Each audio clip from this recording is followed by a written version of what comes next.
of an introduction. Very, very quickly, I'll tell you the whole story himself, but he's been working at this since 1999, and, you know, it's an incredible story, and I think, you know, we're getting to the point now where we're going to get some real concrete results, and it's like a lot of the stuff we've shown today, it is going to change the world, and I think that hopefully there's a few people in the room who are going to go away from today thinking, oh no, you know, I'm really going to have to change the way I think about the world. And I hope it's not causing too many people too many problems. But without any more ado, I'll go to Lloyd.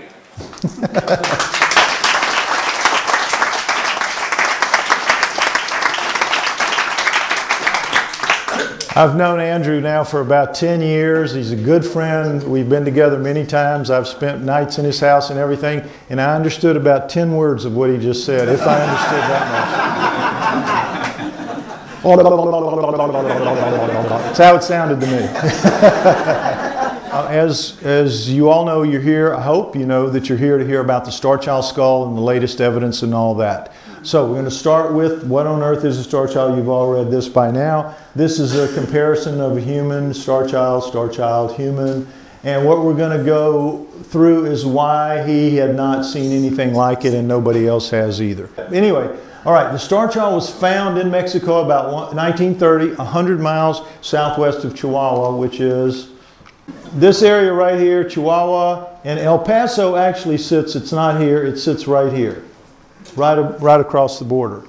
And a teenage girl from El Paso, Texas, whose family were Mexicans who had come from a little village in this area to become American citizens, and when they went back for the first time, she was like 12, 13, 14, 15. She couldn't remember in later life exactly how old she was, a teenager. And when they went back, the villagers told them in this little small village, told her and her siblings, do not go, one thing you don't go in the caves and the mine tunnels of this area. It's dangerous. It's, you know, it's verboten. Just don't do it. It's forbidden. It's taboo. Well, you know, teenager, what are you going to do? Snuck away as soon as she could, figure a way to do that, with a basket, pretending to go out to pick berries and things, and in fact she was going to look to see if she could find herself a cave or a mine tunnel. And way away, she scooted way away from the village to be safe, and she found a mine tunnel.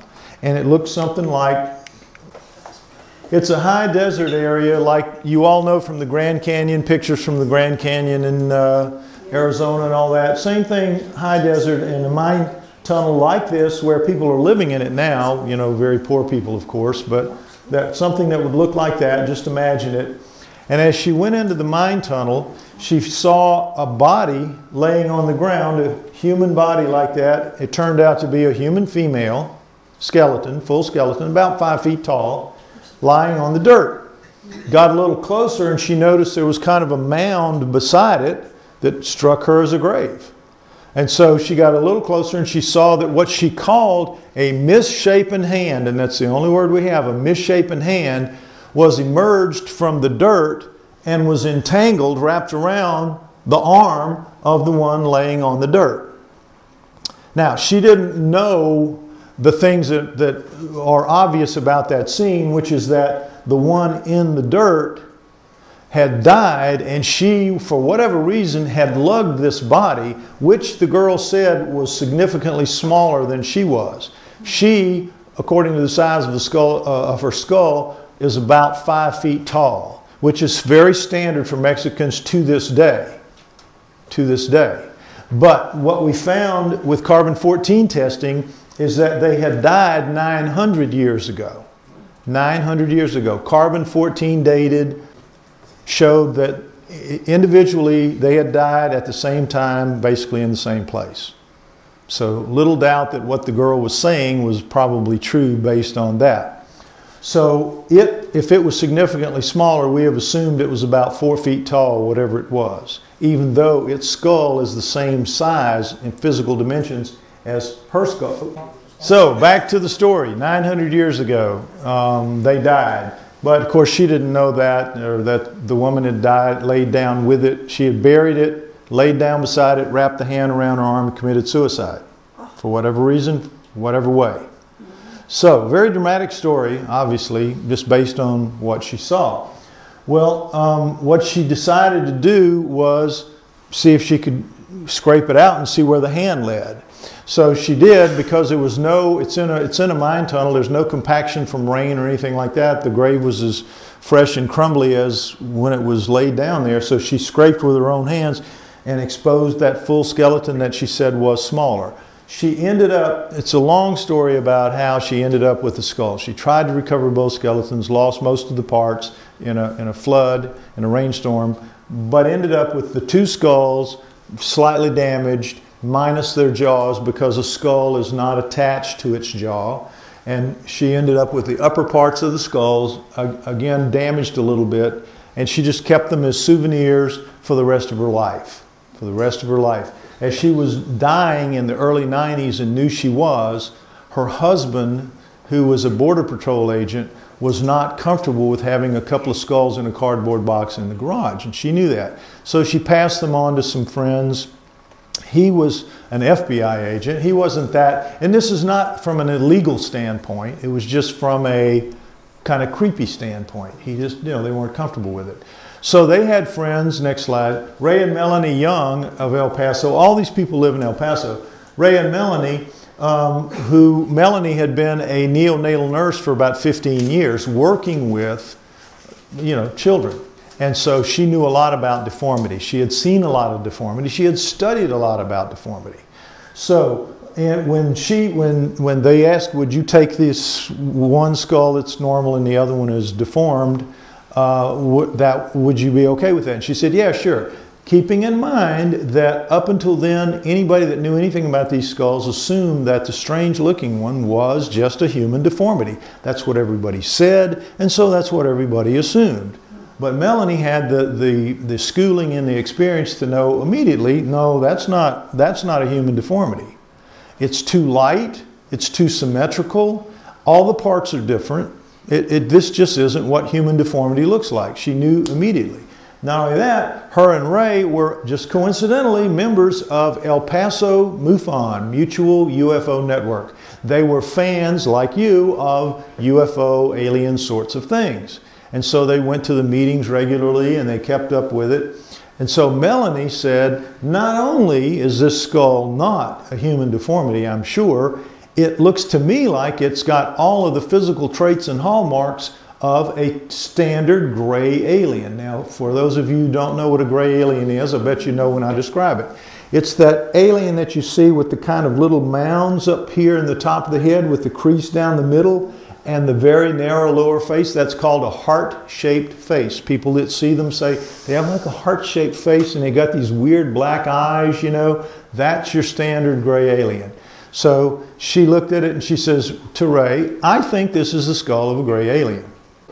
They decided to find out there in El Paso from experts there, and they took it to a few experts, and each of those experts told them the same thing. Well, it's flat in back, so that means it was cradle boarded, and it's got this swelling in the parietals, and that means it had water on the brain, so it's just a hydrocephalic, it's cradle boarded hydrocephalic. Take it home, forget about it, put it in the blender and forget about it, or throw it, just forget about it. Nothing important, nothing unusual, nothing unique.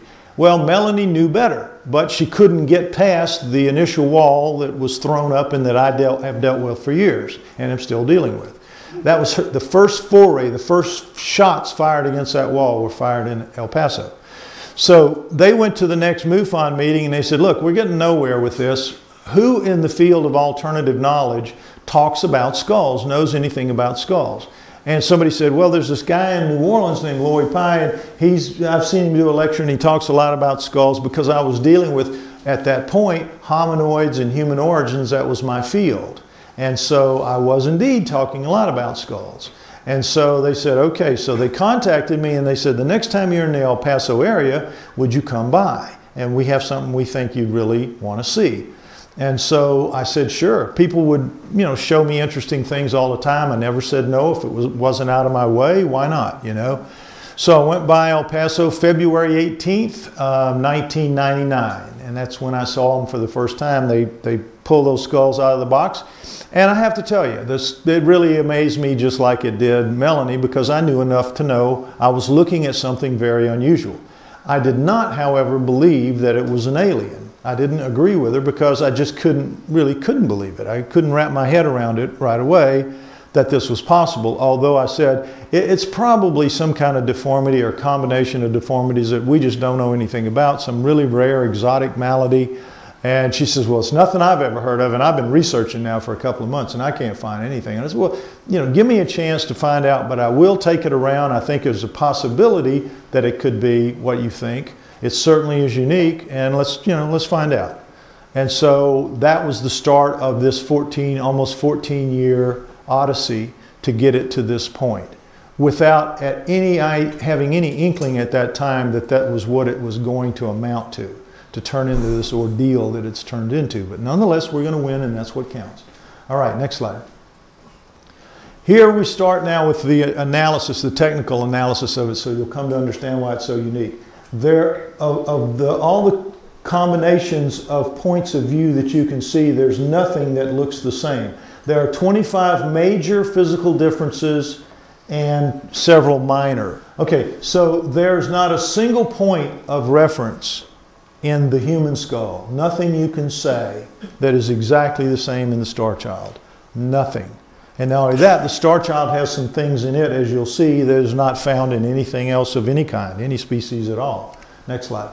The human, the Starchild. And it starts with this frontal view, and we see the eye sockets, but these are the kinds of things that I'm talking about. All humans have brow ridges. All primates have brow ridges. You know, that little lump around our brows that our eyeballs sit under. Their eye sockets sit under. A little protective shield there a little bit. Starchild does not have that at all.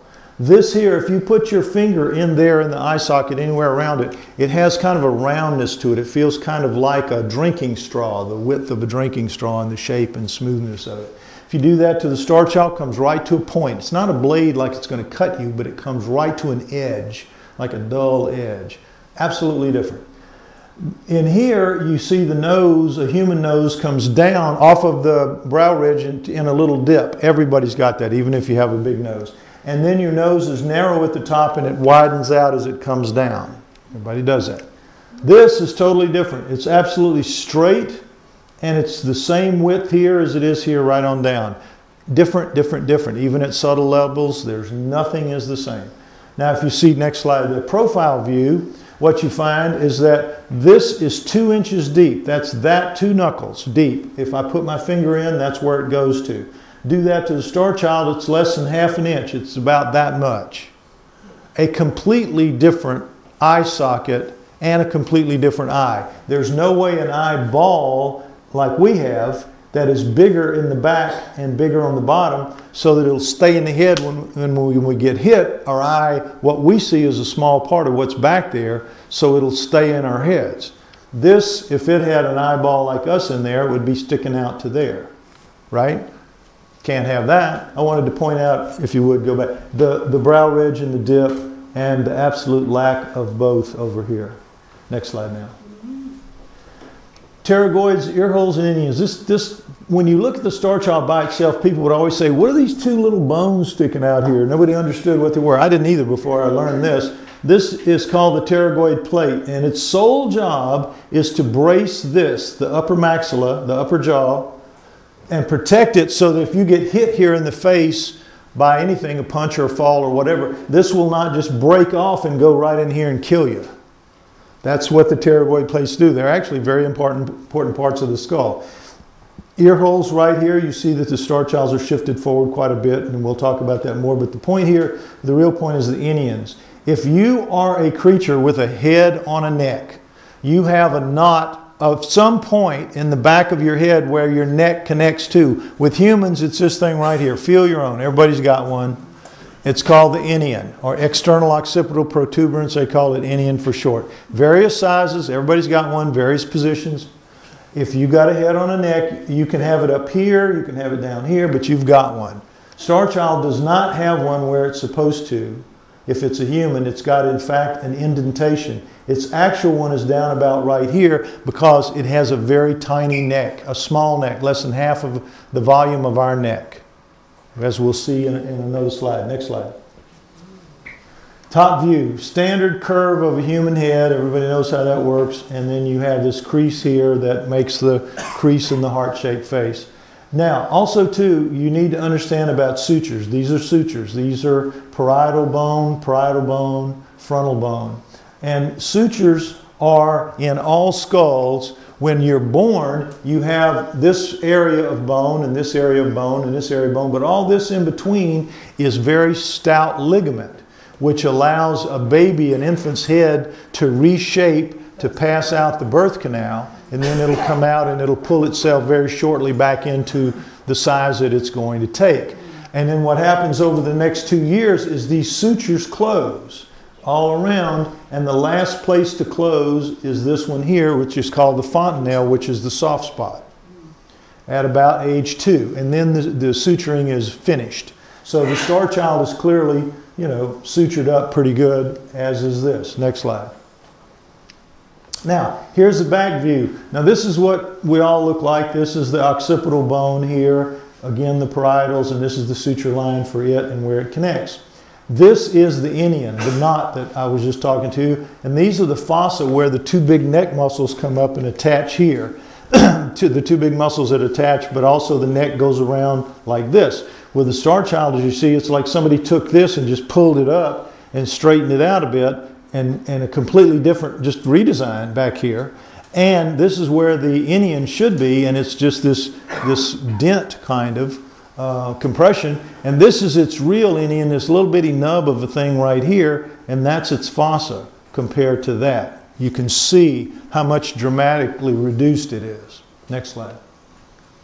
Balance points of craniums is kind of pretty interesting. In a human, this would be more out here because this is cradle boarded, and we'll talk about that in a minute. The female found with the human was cradle boarded. It's an important point, and we'll talk about it later. But for right now, understand that the balance point in a human neck is at about the 2/3 from the front, because all this is solid bone and brain, and a lot of this is hollow. You have big frontal sinuses that take up a lot of room here. You have the deep eye sockets, you have the nasal passage, and you have the mouth. So basically the front of our face is hollow, basically.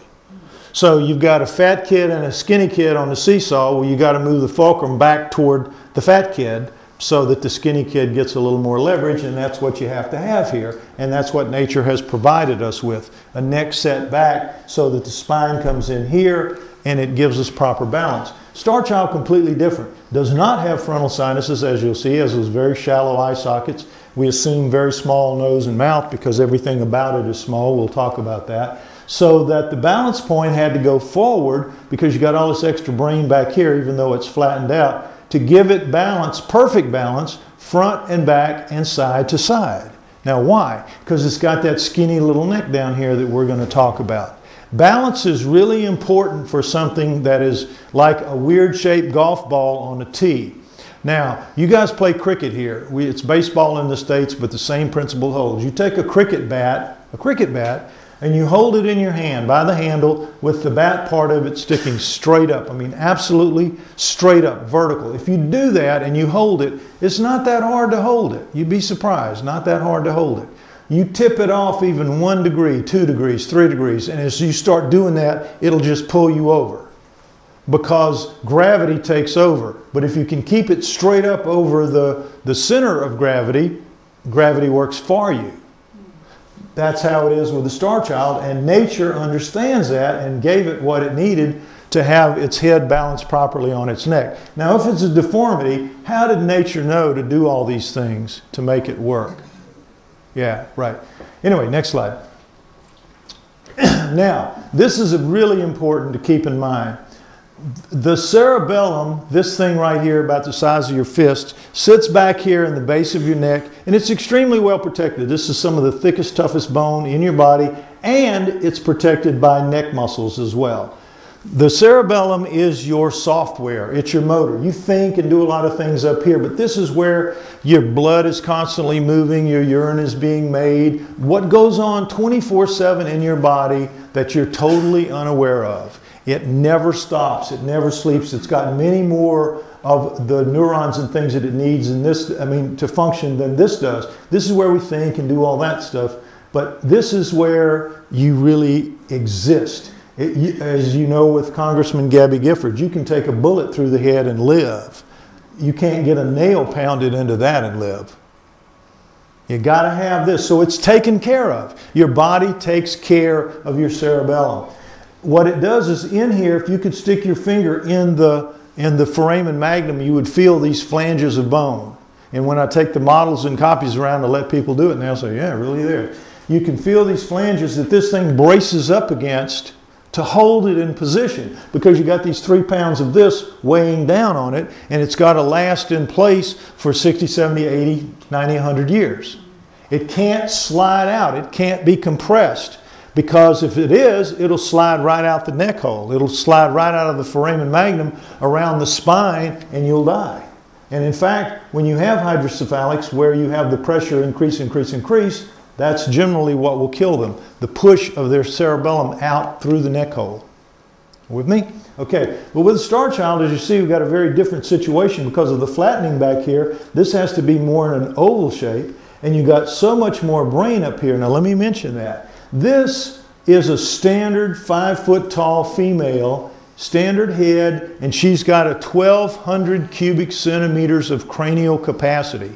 You pour flaxseed in, fill it up, pour it out, measure it, right at 1,200 cubic centimeters, right about what she's supposed to have. Now, all of us in here, except the very smaller people, will sit right in here at the average volume of 1,400 cubic centimeters. Most of us in this room would have about 1,400 cubic centimeters. So, 1,400 cubic centimeters sitting here in the middle. Now the Starchild, as I said, is the same physical size, about 13 cubic centimeters. They would both fit in a box about 13 cubic centimeters in volume. And yet, it has stunningly, shockingly, 1,600 cubic centimeters of brain space in there. Pour the flaxseed in there and you hit 1,200 and you keep going, you hit 1,400, you keep going, up to 1,600. It's amazing. 400 more than it ought to have.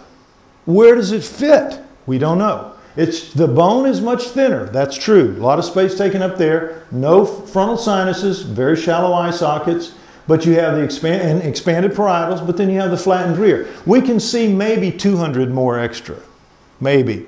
Can't see 1,600, don't really understand how this works. But that's a lot of extra brain weighing down on the cerebellum. That's the point. A lot of extra brain. And guess what? You know those flanges that we have? Doesn't have them.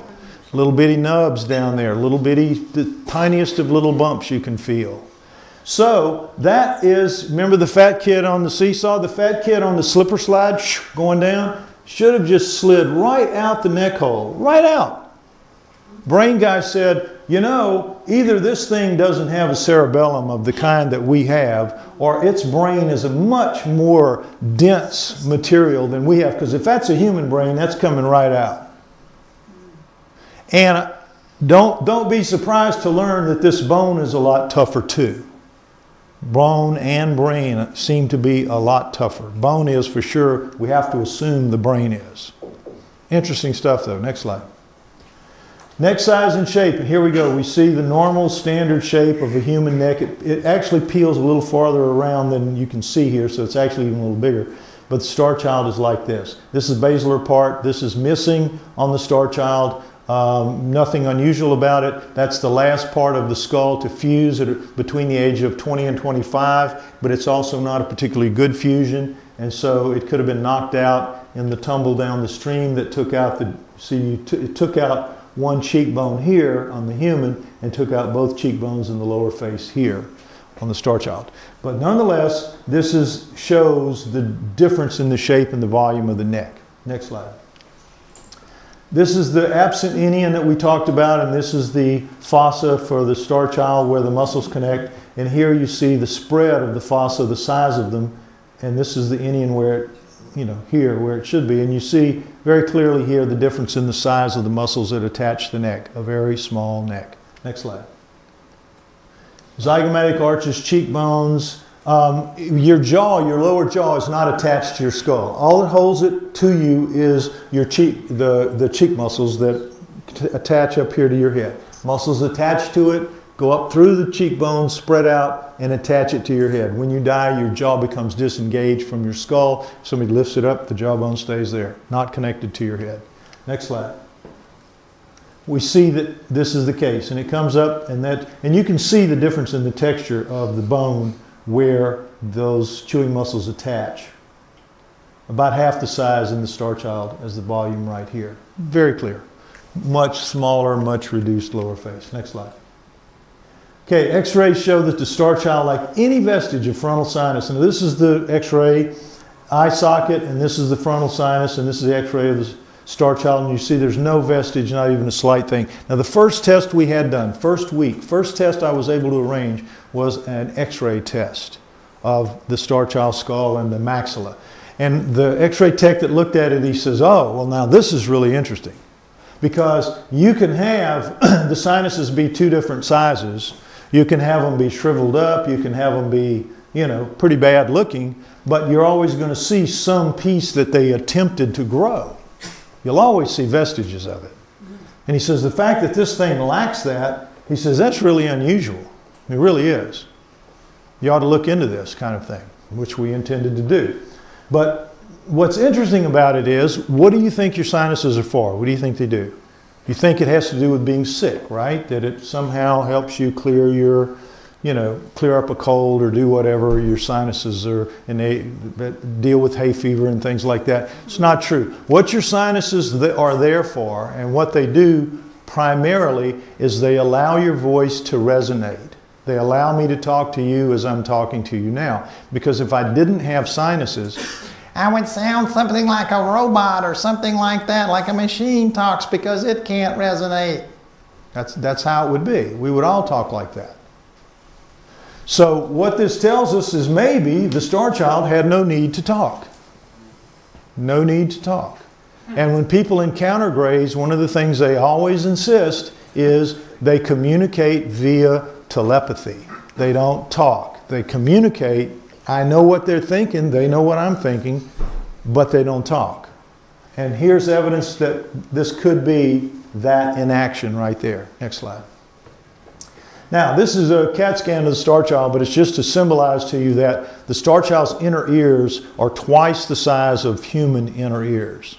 Now, your inner ear is a balance mechanism, and this goes back to the Starchild having that big honking head on that little bitty neck. It probably needs more fine-tuning in the balance to hold it upright. This is what we assume. But it does have inner ears twice the size of human inner ears. Next slide. Exterior surfaces of bone. This is great.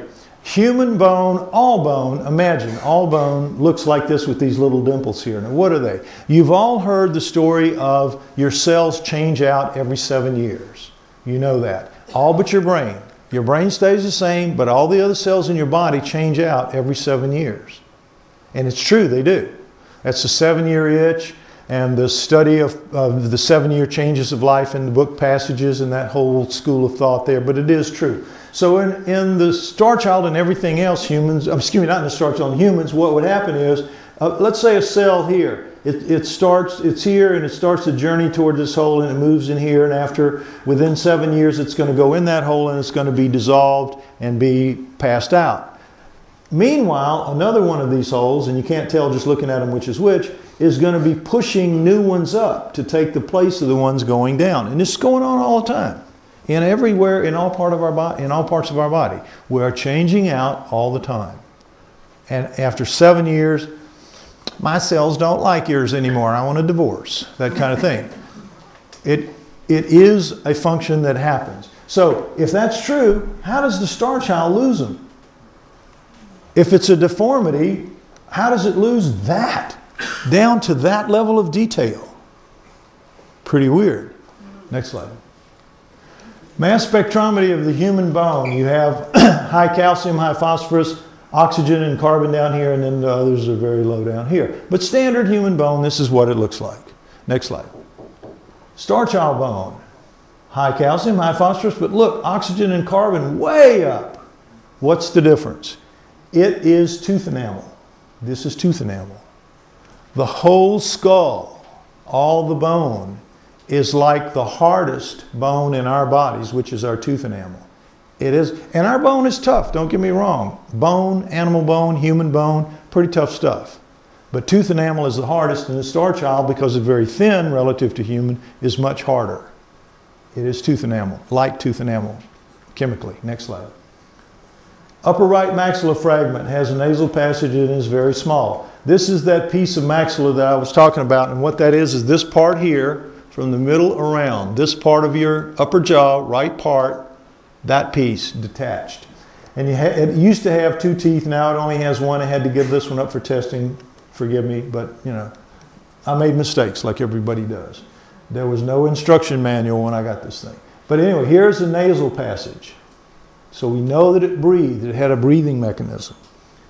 And what this 1 inch is, don't let that fool you, there was at least another tooth there, at least another one. So it was a little bit more, but it was small. It is small, small mouth. Next slide.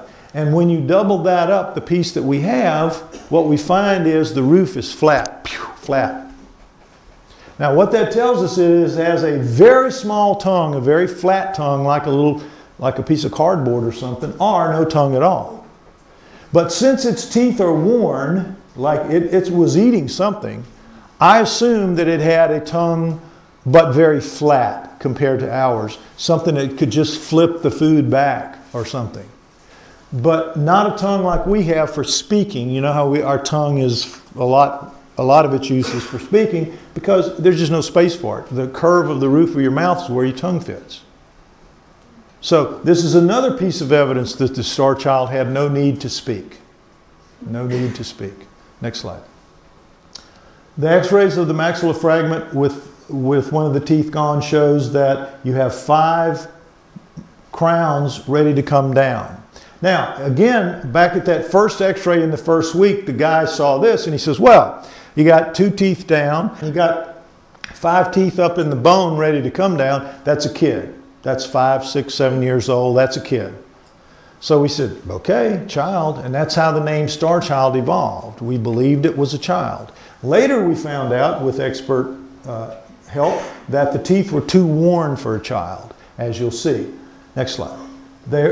Too much torque has to be applied to chip the enamel like this, to crazy enamel. You get this from cracking walnuts and things like that. I mean, really hard work. This is from eating gritty food made with a mortar and pestle made of stone, like that. So you've got all the, the chipping, and you can see the different chips here and the crazing. And it's just not, children can't generate that torque. They just can't do it. They don't have the teeth in their mouths long enough to do that. And plus this is an adult root. When this is the tooth that was pulled out, you can see when a child's tooth comes out, all this is dissolved. You know how they come out and you put it under the pillow and it's just that little part there. So it's just not a child. It was star adult, but once we called it Starchild, that name has stuck. And that's what it's going to go down in history as, the Starchild. Next slide. How the skulls look now after removal of bone for testing, and this just to let people know how much we've had to cut out of it, and there's also about that much gone out of the backsides. Not the human. Every time we test the human, we get what we want the first time, so it's much less damage, but with the Starchild, they don't get what they want, so they keep cutting, trying to find it, and you have to cut that much more out of it. Next slide. How does mainstream science explain the Starchild? They explain it very simply. Nature can do anything. Nature can do this. It can make a tiger rabbit if it wants to. Nature can do anything. In the same way, when you back a religious person into a corner about religious questions, they'll always back into God can do anything. You can't beat me, God can do anything. Well, science is exactly the same way. You can't beat me because nature can do anything. With all these things that I've been showing you, these physical differences, they mean absolutely nothing to mainstream science. All they do is they just say, sorry, nature can do anything. A guy, I got in an argument, I was pushing him a little bit to answer questions that he had no answer for, and he finally just said, look, I don't care if you stack up 10,000 of those differences. 10,000, doesn't matter. All I have to do is say nature can do anything. Why are you even bothering me? Why are you wasting my time? Why are you wasting your time? Why don't you just go home and forget about it? You can't prove what you're saying. You can't prove it. And in terms of physical differences, he's right. He was right. There's no way to overcome the other side. Why? Because the game I'm trying to play with them is in their hometown, on their home field, in their home stadium, with nothing but their people in the stands. And the rate terms. And their ball, their rules, and their referees. And you got to suit up and play that game if you're in my position and the position of others like me. It's really, really hard. It's really, really hard because they control the media. They control the belief system. They have the best PR in the world, and they make everybody believe that people like me don't know one end from the other about anything. That they know everything and we don't know anything. It's very, very hard to compete. This is how they get away with it. Nature can do anything. Next slide. So these are 10 experts who officially state that the Starchild is not a deformity, and there's more down here. But the point is, all of these guys have studied it, have held it in their hands, have had time to analyze it, and have made a proclamation that they've allowed to be put on the Starchild Project website. This has been there since about 2002, 2003, something like that. And yet, to this day, you don't see any of the criticism out there talking about this. All the criticism that you see on the internet, particularly Wikipedia, is by people who have never seen it at all. Never seen it, never studied it, never done anything. They write from the position of omnipotence. I have a PhD and I know better than everybody. I don't need to see it. I don't need to see it. I know what it is. It's a deformity. Because everything I've ever learned tells me that this is supposed to be a deformity. And anything that's not a deformity is not allowed in our current paradigm, so I will defend the current paradigm to the death. And that's how they do. And so everything that you will read about the Starchild on the internet, and particularly Wikipedia, is nothing but lies. Just absolute garbage. And they know better. They know we have the evidence. All they have to do is go to the website. We have tons of information that contradicts everything that they have. And yet, you still read that garbage on the internet. And people all think, the first thing they do when they meet me and they start learning about this is they run home and they read what Wikipedia has to say about it. And they say, oh, that guy's lying. That guy's a fraud. That guy's a hoaxer. Because they believe Wikipedia. And let me tell you something about Wikipedia. You have the belief that it's written by people who know what they're talking about. Okay? If you want to read about how to shoe a horse, you're reading it from somebody who does know what he's talking about. But if you're reading about it, something to do with alternative knowledge, which is what I and many others do, what you're reading there is a bunch of absolute lies. And those are orchestrated by what are called administrators, who are generally graduate students somewhere in the world with time on their hands, and they take responsibility for various aspects that they're interested in. We've had 5 that I think I'm aware of over the last 12 or so years with the Starchild, or as long as it's been on Wikipedia. And what they do is they have a thing that allows their computer to know that somebody's made a change. And they'll go in and they'll fix it back to the way they want it. So you can try your best. I offer this challenge to anyone. Go in, make a change, a positive change about it, and within a few hours it'll be changed back to the way it was. And by me doing this over the years, it's turned out, somebody contacted me not too long ago and he said, you know, I heard you say this on a radio show, and I didn't believe it because I do a lot of work within Wikipedia, and I just wanted to see. I checked your Starchild website. They keep great records. All the changes that have ever been made, they keep. And he said, I looked at your page, and he says, I have to tell you, I was really impressed.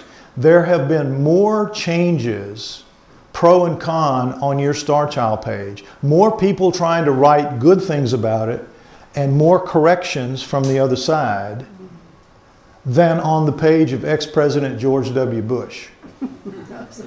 Now, that is good company of scoundrels. I mean, that is. So I take pride in that I'm that far under their skin that they have to watch it that diligently.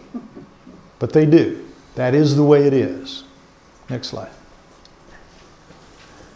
What they say is that still to this day, you will still read cradle-boarded hydrocephaly, and now the new one, progeria. It used to be just cradle-boarded and hydrocephaly, and that stood because they could get away with it. But I've hammered them so bad at things like this, as you'll see, that a few years ago, 3 or 4 years ago, they came up with that one, and you'll see why. I'm going to go over each one now. Next slide.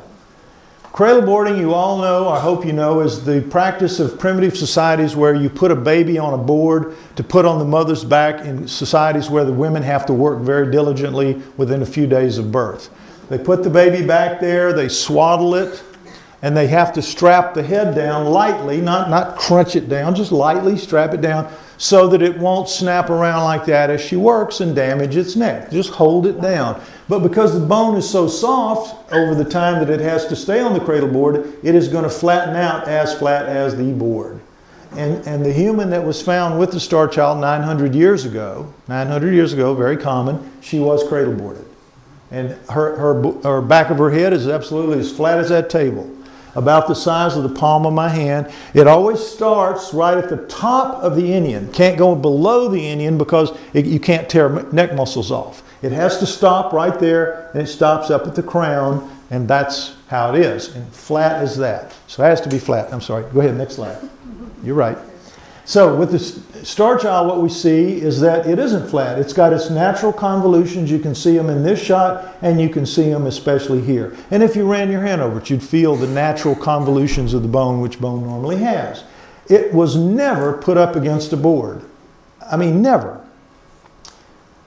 Morons and even sub-morons, poorly performing morons, can see this and understand this. But your average PhD cannot. Cannot. Next slide. Again, cradle boarded head positions. This is when it's standard, no cradle boarding, when they're both looking ahead. This is the angles of their heads. But now this one, if it's cradle boarded up against the board, kicking back, mom's working, catching some rays, no problem. Everything's fine. Starchild, Mom, please. Oh. Dead in about 3 minutes from strangling. Never happened. I mean, again, sub-level morons can see this.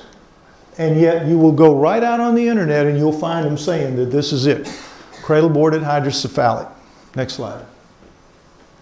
Hydrocephaly, as you know, I hope, is called water on the brain. It's not water, it's fluid, spinal fluid.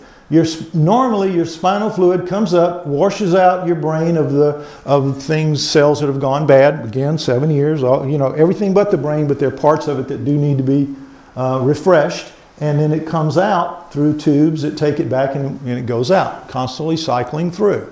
But if these tubes are clogged or in some way impaired, it won't go out, and it just keeps blowing until you die. Till the pressure gets such that it squeezes the cerebellum out of the neck hole, and that's it. This is invariably a death sentence, especially 900 years ago.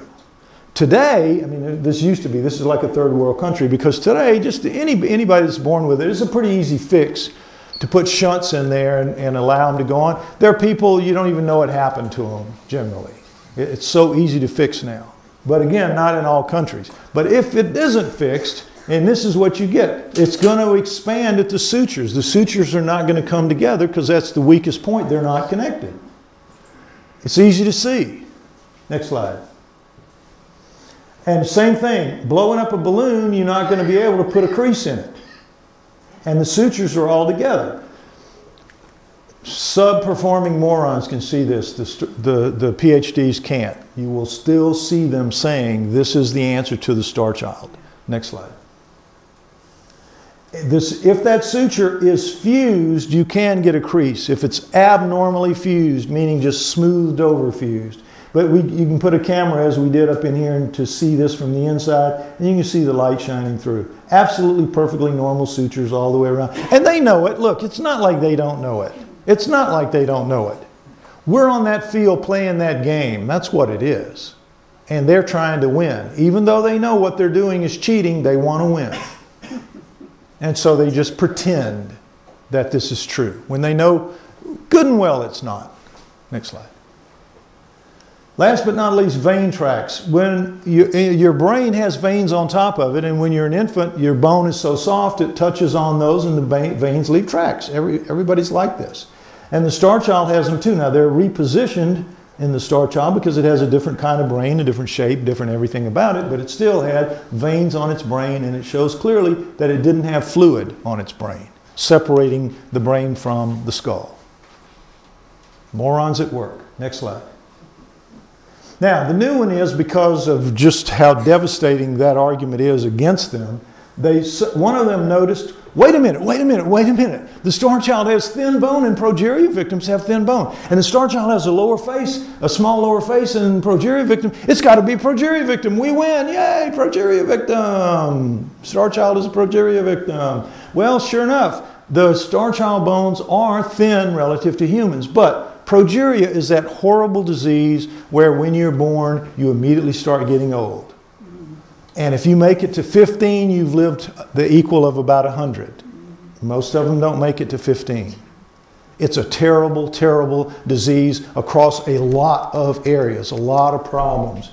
But what it is mostly is you're shriveling up and dying right out of the chute, so that your bones are always very fragile because they're so thin and so weak and so brittle. Next slide. Now the Starchild, sure enough, you see how much thinner it is. It's dramatic. Half or less than half. But certainly in the same area here, it's less than half. And yet, it's 2 to 3 times as hard. It's much harder. When you cut these bones, if you take a saw blade and to make this bone cut right here, a saw blade, you just go zoom, zoom, zoom, zoom, zoom. It'll take you about 50 strokes to make that. Human bone's not, you can see it's not thin and it's not easy to cut through. It'll take you about 50 strokes to make that length right there. To make the same length on the Starchild, take you about 200. It's like cutting sheet metal by comparison. You don't even know you're making progress for a while. Really amazing, that tooth enamel thing, and something else that's coming up later. But you can see very clearly, this is not fragile bone. This is not progeria victim. Next slide.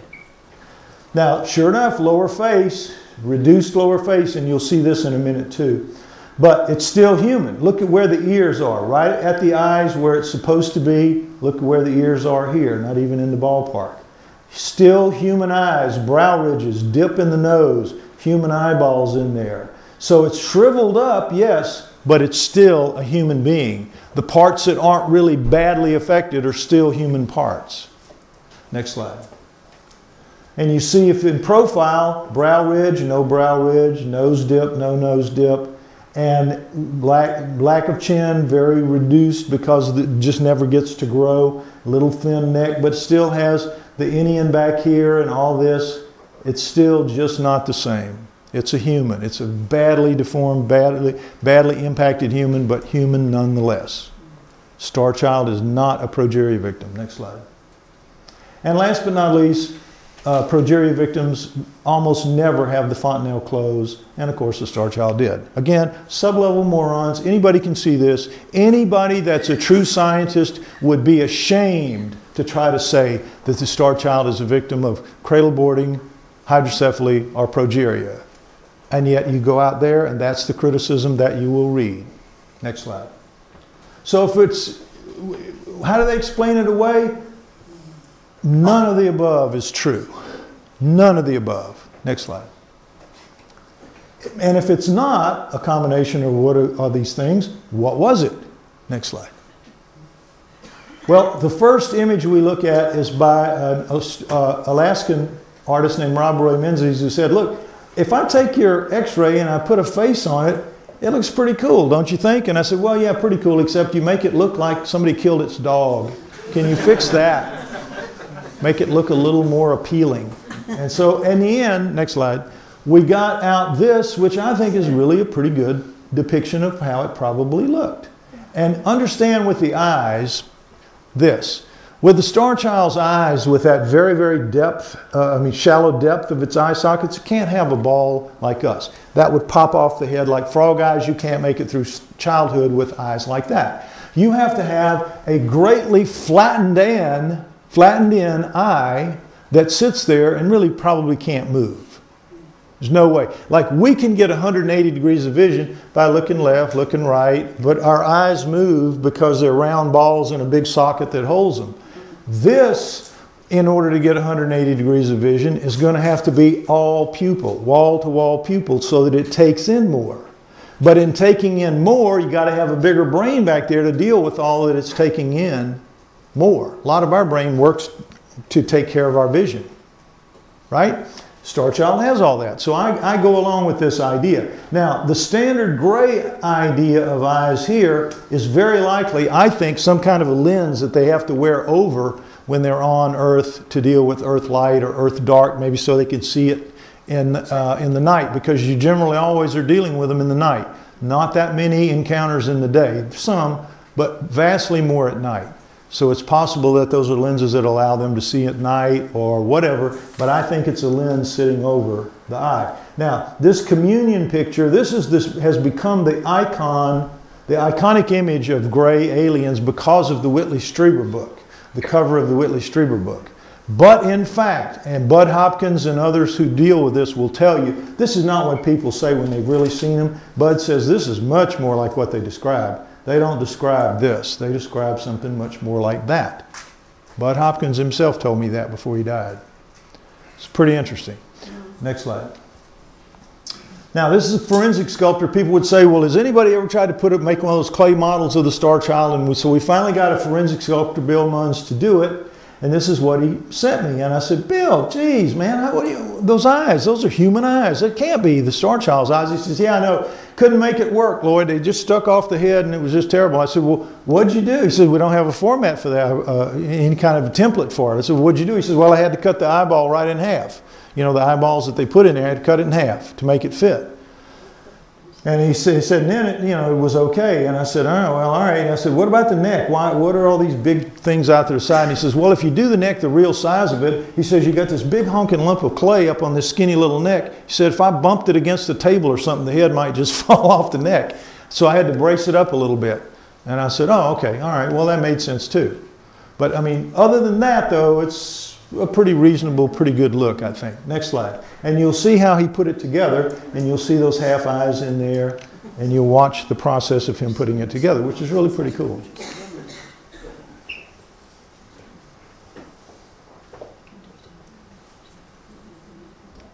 Next slide. And we'll do it again because it's so much fun.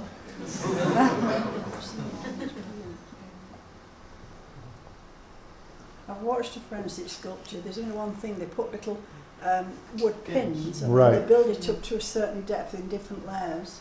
Some do it that way, and others... Putting the little wood pins. Well, nobody knows what the wood things, what they would be. But I asked him about that, and he says, no, the oldest of us do it this way. The youngest of us have learned in college to do it the new way.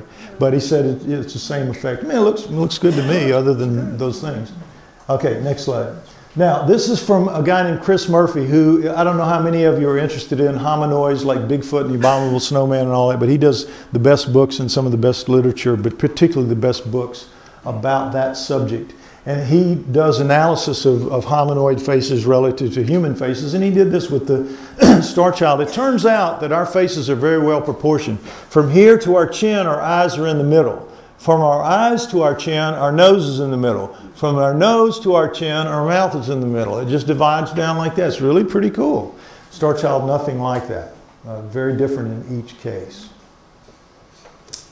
Now, people have said, well, could the Starchild, something like the Starchild, if it made an effort, could it disguise itself and walk around among us? Can there be aliens walking among us, or at least Starchild people? And so I posed this challenge to my assistant Vivian, and here's what she came up with. Next slide.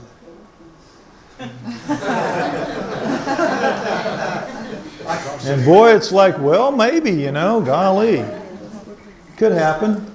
Anyway, next slide.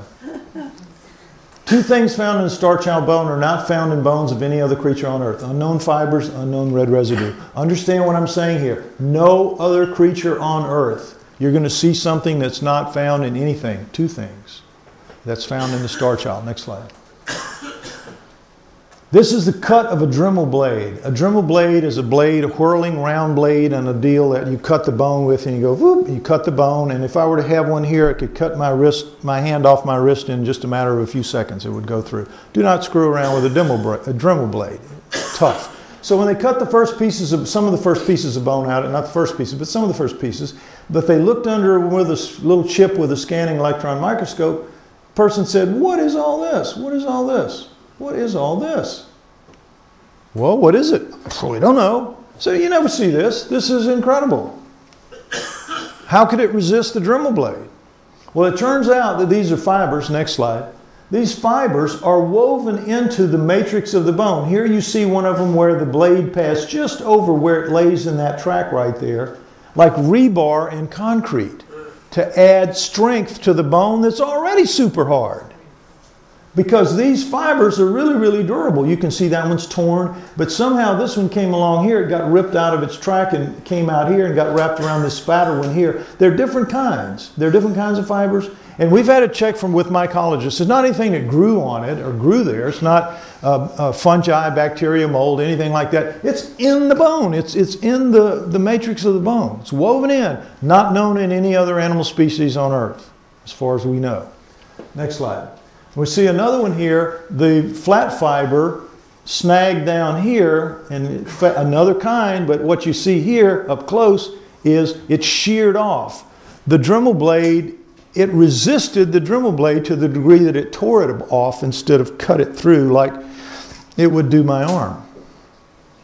Tough stuff, whatever this is. Next slide. And here we see one absolutely clearly buried in the matrix right up at the surface of the inner part of the bone. What is it? Don't know. Next slide. Now, bone chips cut but not polished. When you cut, the bone turns into powder. When the blade is cutting, powders it, and so it blows into the cancellous holes. Human and Starchild. You can see because the Starchild is so much denser, it makes more powder.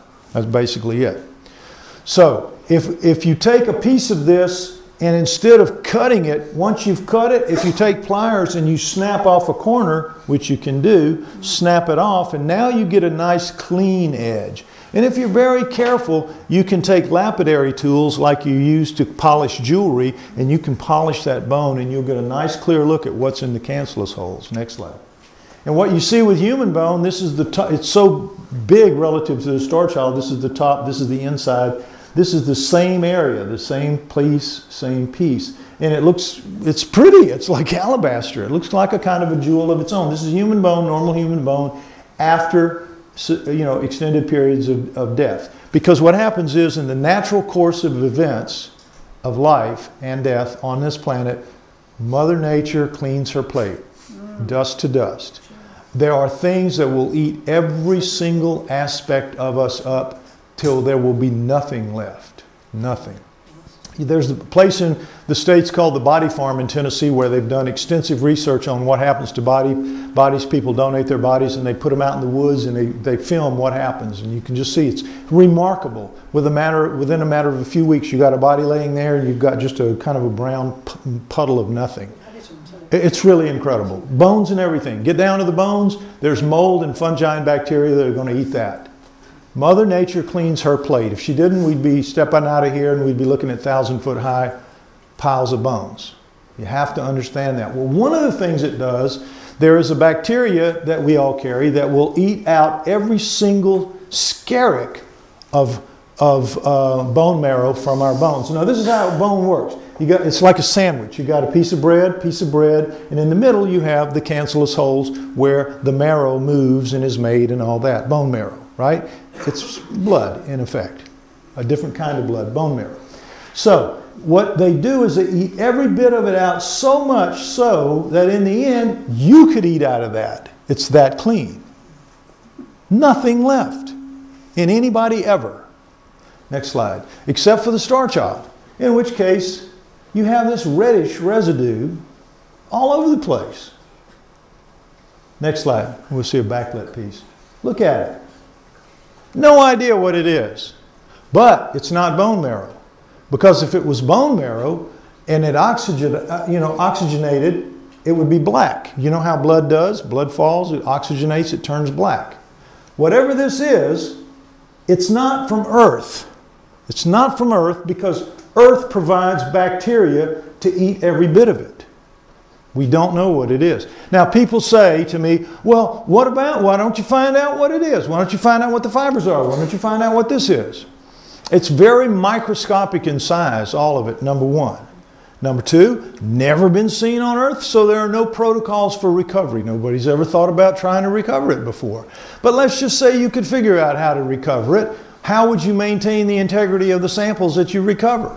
How would you get them and keep them pristine so that you could then test them? And then, because you're going to have to destroy them to do the tests, of all the thousands of tests you could run, what are you going to choose to run to destroy them? What are you going to do? You see the problems really compound when you look into doing it. And more important than all of it is, it costs an awful lot of money and we just don't have it. If there's one thing our field is famous for, it's no money. We can't access the money. The PhDs keep it all to themselves to do their stupid, flea research or what, I don't know if you ever read the crazy things they spend their money on, but nonetheless, we don't get it. They make sure we don't get it. And we have to scrounge around the way we do, and that's one of the ways they keep us down and out of the way of really bothering them. We'd love to know, and one day we will know. When it's appropriate and okay for science to deal with the Starchild, all of these things will be dealt with. Just like Otzi the Iceman, they've spent, $50 million on him over the years to find out everything they could possibly find out about him. The Starchild will be like that one day. Price will be no object. But not now, not until I ram it down their throats and they're forced to deal with it. Okay, next slide. All right, so this is basically just saying what I've been telling you, that the physical stuff just doesn't matter. But guess what? Recently, our geneticists recovered and sequenced several choice bits of clear-cut DNA evidence, and I'll share that with you now. This is quite a ride, and it is. Now, we're going to move into the DNA. Next slide. Did you get that from the teeth? The DNA? No. Bone. We can't. We're saving the teeth for the one that goes to film the final. So we just get it from the bone. But the Starchild's DNA is good. Okay, everything about the Starchild skull case comes down to DNA. Now, this is where you have to start learning some things. So I'm going to kind of go slow, and I'm not going to leave anybody behind. Don't worry. All of the cells in our body, trillions of cells, not necessarily all of them shaped like a basketball, but whatever their shape is, they have a nucleus, and outside the nucleus, floating in the cytoplasm, are what are called mitochondria. There's only one nucleus per cell, and there are hundreds to thousands of mitochondria floating in here, and the mitochondria are little power plants. Inside the nucleus is all of the chromosomes, and that comes from our parents, 23 from, in our case, 23 from mom, 23 from dad, that make up 3 billion base pairs, subunits, bases, nucleotides. We'll talk about all that in a minute. But so you have the chromosomes in here, 46 for humans, and they're made up of genes, about between 30,000 and 20,000 and 30,000. 30,000 max, 20,000 the lowest amount, somewhere in there. They're still figuring out what it is. But 20, 30,000 genes make up all these chromosomes, and each of the genes is made up of the spiral, the coiled double helix of DNA, and the DNA is made up of the key elements are the nucleotides, these bases stuck together to make the steps of the ladder, and they produce the proteins. And we are our proteins. We make proteins. That's our gasoline. That's what we live on and move on. And also, there are power plants in the mitochondria, and they're producing power for us as well. That's what our cells do. They make the energy that lets us live. Next slide.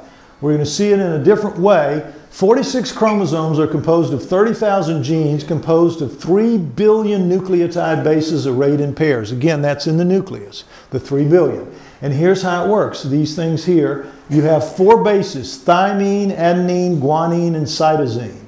But these 4 always go together in pairs, i.e. base pairs. Thymine is always with adenine, adenine always with thymine, guanine is always with cytosine, cytosine always with guanine. So, you know how computers work with just 0 and 1? Does everybody know that computers work with only 2 basic symbols, 0 and 1? And from that infinite level of simplicity comes the incredible complexity of what computers can do, animations and all that stuff. It's all massive strings of 0 and 1. 0 and 1 is arranged in wild, weird combinations, but it boils down to 0 and 1. Same thing with us. 0 and 1. 0 and 1. DNA is the math of biology because of this. It all boils down to these 2 things. And you have that infinite simplicity blown out into the infinite complexity of our bodies, and not just our bodies, but the bodies of every living thing on earth and every living thing out there. It's incredible. It's incredible to know this. So you have that, and these make up the ladder steps here, and this, imagine, is the 20 or 30,000, the chromosomes, of course, the 46 chromosomes, 30,000 genes wadded up inside the nucleus like wads of rubber bands, just wadded up. But they're in there, and they're constantly churning, and they're constantly making themselves over, splitting, making new cells. It's mind-boggling when you really get to understand how our bodies work. It really is. Next slide.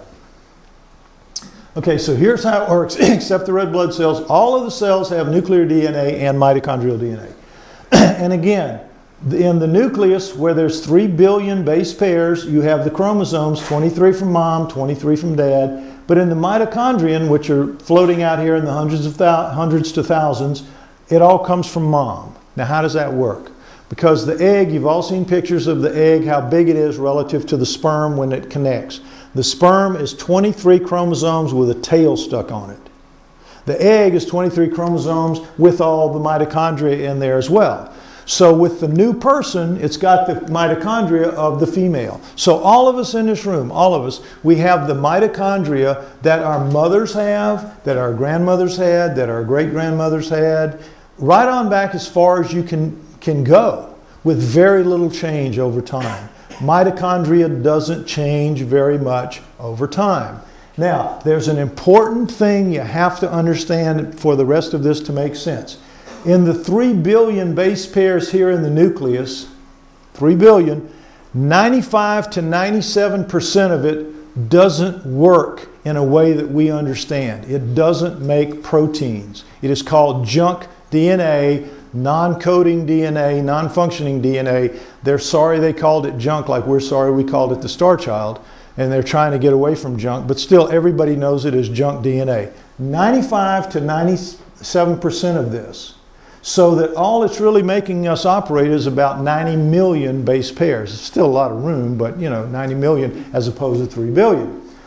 Now with the mitochondrial DNA, it's exactly different story. There are only 16,569 base pairs. It's a very precise number. You can have 70, you can have 68, but nearly everyone who's everyone who's normal has this, and you don't want to be off normal. And it's a very precise number, 16,569. Now, with mitochondrial DNA, the same story is reversed. 95 to 97% of this works, and only a very small portion, 5 to 3% of it, does not work. And so, if you're going to have a mutation or a difference or a variation in here, and you're not in that 3%, you're going down if you're an embryo. You're not going to make it out. You're not going to be born. You've got to be normal in here, or if you have a variation, it's got to fall in that very narrow window to leave you alive and to let you push that into the gene pool of your haplogroup, whatever your haplogroup is going to turn out to be, because you now have a variation that's going to make a new haplogroup, or part of a new haplogroup. Stuff we'll talk about in a minute. So you can hit in here with mutations in that 95 to 97%, and it's not that bad a problem. Only when you get into the small portion that works, if you have a mutation there, do you begin to have problems. And guess how many we have? Over 4,000 genetic disorders in our gene pool, making us the most plagued with genetic disorder species there is. And that's for another lecture, but it's basically because we're genetically engineered. We're not a natural species on this planet. Anyway, next slide. That's my other work in human origins and hominoids and all that. This is an early gel sheet where the early part of DNA was where you were recovering with primers, 20 to 30 base pairs long, very tiny little strings, and you had to know what it was. Just understand that in the early days of DNA, it was the Stone Age compared to where it is now. Next slide. First DNA test done on the Starchild in late 1999 was done because there were 6 labs in the world that could handle what's called ancient DNA. Ancient DNA is dead longer than 50 years. Starchild was dead 900 years. So it was definitely ancient DNA. But to do ancient DNA, to handle it properly, because it's so fragmented, it's like, you remember the wad of rubber bands? When it's been dead over 50 years, those rubber bands have been put through a wood chipper, and you've got pieces the size of glitter scattered on the floor. And that's what you've now got to pick up and recover and figure out. You can do it, the machines can do it, computers can do it, but that's what you were up against back then. And this lab couldn't do it. It was a forensic lab. Those 6 labs could, because here's why. If a flake of skin off of one of the experimenters, a flake of skin hit the solution, ruined. If a droplet of their breath hit the solution, ruined. Right? It was like you had to work in a clean room. That's why there are only 6 labs that could do it. I wanted some kind of result, so I gave it over to these people. And they started out, I think, with the best of intentions. But in the end, other people on the campus found out what they were doing, and they just put pressure on them and said, get that thing out of here. Just get it out of here. And so, next slide. The report I got from them finally after 2 contaminations was a very weak result, 200 picograms, when 1,000 was normally what you would need. And they said the result is the XY chromosomes, which tell us the Starchild was a male and it's human. They were basically saying, go home and forget about this. This is dangerous. We can't fool with it. You shouldn't fool with it. Forget about it. And I said, you know, this can't be right. And they said, it is right, and we're going to put it out. Now, they again had already contaminated 2. This is another contamination. I don't even know if they even did it. I think they just wrote this because this was what the mainstream scientific community wanted to hear. And right now, to this day, again on Wikipedia, you will read them referring to this test right here from Bold in '99, saying that the child was male and that it was a human. You can read that as if it happened yesterday. As if it happened yesterday, in criticism of the Starchild. And so we were just absolutely floored. When this happened and the word went out, everybody, everywhere heard that the Starchild was a human, and that was it. Next slide. And so for the next 3 years, it was dead. I couldn't get anybody to listen to it. Lloyd, yes? Who funded that lab? Who gave that information?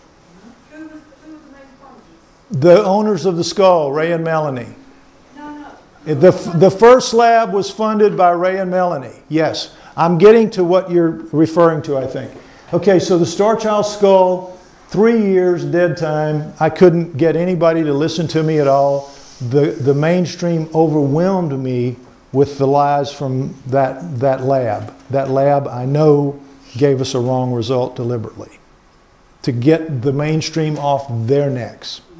All right, so at the end of 2002, I had lived out of my pocket for this whole time. I couldn't make any money really. I had gone about $50,000 in debt, and I had to go bankrupt. And my girlfriend at the time said, you are crazy. Go back to who you were. Go back to the hominoids. Go back to the human origins. You can't keep doing this. You're killing yourself. And I would say, but I know what it is. I know what's right. And she would say, it doesn't matter. You can't beat them. They're too big. There are too many of them. You can't beat them. So I sent finally a letter out in November 2002 to the 1,500 or so people that were following me at that time. And I said, I've got to give it up. I can't do it. Ray and Melanie understood. Everybody understood. I'd put my heart and soul into it, and I just couldn't do any more. And so then, next slide, the lady that I'm staying with right now in Highgate, London, Belinda McKenzie, raised the dead. She read that letter and she said, my dad recently died and I've come into some money and I'd like to help you do what you need to do. What would it cost? And I said, I don't even know. I gave up looking. I don't even know. She said, well, find out. Get me a number and let's see what we can do for you. And so what used to be 6 labs in the world that could do ancient DNA was now 24 labs. 24. And one of them was a new lab by 2 young men, next slide, called Rip and Molly and Jason Eshelman. And they formed Trace Genetics, and they said, if you're serious about this, we can get you an answer. Now, they look young, they're in their early 30s there, but they already had about 10 years of ancient DNA analysis under their belt. They had worked on the Kennewick man. These guys knew their stuff, and they had a lab that could do it. And they said, we will get you an answer if an answer is gettable out of your samples. And I said, great, let's do it. So they told me a price. I told it to Belinda, and we came to an agreement. And in July of 2003, they got the result. Now here's how it worked. Cut the bone. The cutting of the bone was amazing. They were just blown out at how hard it was. And so when they put it in, the standard thing you do with a piece of bone, of human bone, is you put it in a test tube and you put a sample of a liquid called EDTA on top of it. You put that test tube in a machine, it's called a rocker arm. It just holds it and it just rocks it back and forth like that. You've maybe seen them in labs, films of them, rocker arms. And you let it go for 1 week straight, and that will slowly, gradually dissolve the bone and leave the DNA intact as a little spidery bit. It looks like spider webs in there, little white spider webs. That's the DNA, that's what you're looking for. And then they go to work with that. They did that with the human bone found with the Starchild. In 1 week, there it was, DNA just perfect. With the Starchild, they put it in the same thing, rocker arm, 1 week, no change. A month, no change. 3 months, no change. I don't know when they turned it off finally, but they just wanted to see how far it would go. EDTA had no effect on it whatsoever. So what they did was they took another piece of the Starchild bone, they put it in a sample, and they have a very powerful detergent known as Tween 20. It'll dissolve cement, and it did dissolve the Starchild bone and got to its DNA. So when they were able to test it, they did. The human very quickly came up, first attempt, no problem. Starchild 2, first attempt, for mitochondrial DNA. Let's test mitochondrial first, it's easy. Next slide, human came up first. Very simple, right here, haplogroup A. These 4 right here mean haplogroup A. These 4 here in this array means haplogroup C. Well, what does that tell you? Starchild and the human found with it were not mother and child. And we had believed for a long time that it was a mother and child. And 203 proved, according to this, that they were not mother and child. But the Starchild did have a human mother, because that mitochondrial DNA was human mitochondrial DNA, or it looked like it anyway. At the time, the primers, remember we're talking primers, 20 to 30, and sometimes as much as 50 base pairs long, were pulling out little pieces saying it's human. It's all they could do in 203. That's all the technology they had at their disposal.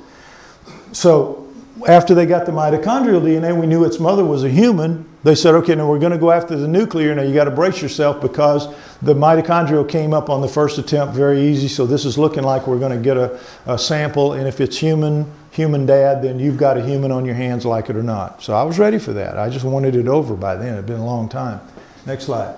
But after 6 attempts, 6 full attempts to get its nuclear DNA, they could not get a recovery. Could not get a recovery. Now this is what the Bowl lab said they got. Nuclear DNA, male, human, remember? But here, these guys absolutely did. This is a forensic dental lab in Canada, used to dealing with just teeth and not dealing with ancient DNA. These guys are used to dealing with it, and they can't find it. So what that means is that absolutely, without a shadow of a doubt, in 203, they proved that the 1999 test was just, as we say down home, flat-ass wrong. Just flat-ass wrong. Wrong, as wrong gets. Wrong. Now, that should have been it for science. You know what science did? I started sending this out to all the people that had written, criticisms and people who were hammering us on the internet and all that. I said, look at the new test. Oh, no. We don't choose to believe this one. We choose to believe the first one. We think these guys made some kind of a mistake. We're not going to accept what we don't want to hear. We're going to live with what we want to hear. And that happened. So what it meant was, basically, if you can't get the dad, this should be a female hand and a male hand, but nonetheless, close as you can get, you got a human mother and a non-human father. That's what it looked like in 203 according to that test. So that's what we began to say. It was a hybrid. And I would say it must be a hybrid, and I would give these hybrid speeches, and I would always say the same thing, but it's a hybrid with a human mother and an alien father, but there's no sign of mom left. So I don't really understand how it worked, because there's nothing of mom left in it. You can't find any human in it. So I don't know how it's a human. I don't know how it's a hybrid with a human mother, but the DNA says so, the DNA wins. And that's what we were stuck with. But it was hard to explain. Then I said to them, well, what are we going to do now? What can we do? To Jason and Ripon. And they said, well, if you can wait 3 to 5 years, there's new technology coming online that's going to take the genome apart base pair by base pair, recover it base pair by base pair. And when it does that, it will get your missing nuclear DNA, because the primers we have are just for humans.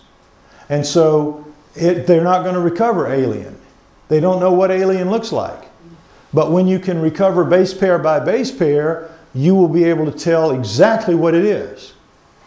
So it's like, okay, I'm looking at a jail sentence of 3 to 5 years. You know, the judge slammed gavel down, 3 to 5, depending on your behavior. That was it. Another 3-year jail sentence. However, it was exactly 3 years. Next slide. And in July 2006, a company named, the company that Jason and Ripon were referring to that they knew about that was processing, was called 454 Life Sciences, and they produced a machine that would indeed recover base pair by base pair.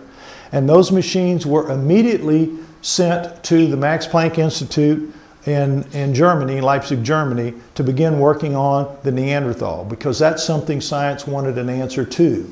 They wanted the genome of the Neanderthal to understand if it was closer to primates or closer to humans, or what was it Neanderthal. This is something they want to know. So they applied, and all of this cost, by the way, millions of dollars. I mean, 10 or $15 million they've spent on that over the years.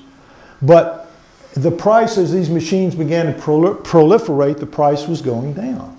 And it was going from millions of dollars to $1 million to $500,000, and it was, you know, going down all the time. Well, just because I got to 3 years didn't mean I could afford it.